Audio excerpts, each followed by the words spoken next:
Ты подросток и ходишь в школу не ради учебы, а чисто попонтоваться, показать, какой ты крутой. Ты носишь только брендовые вещи.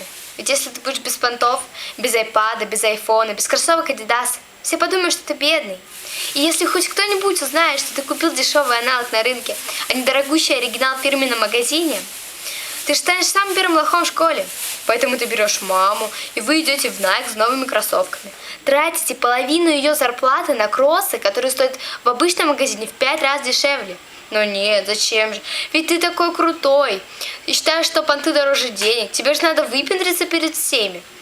Ребята, давайте не будем быть такими пафосными и мелочными. И ценить людях не то, как они одеваются, за сколько они покупают одежду, а их внутренние качества. Заметьте, что наше поколение стало очень агрессивным и бессердечным. Давайте меняться, ведь наше будущее зависит только от нас. Конечно, сейчас я не говорю, что теперь вы должны дружить со всеми лохами и одеваться как бомжи, но, наверное, стоит стать чуточку добрее и дружелюбнее. Надеюсь, вы поняли, что я хотела вам сказать, и извлекли из всего этого хоть какой-то маленький урок. Конечно, так не во всех школах, но в нашей, как мне кажется, примерно так.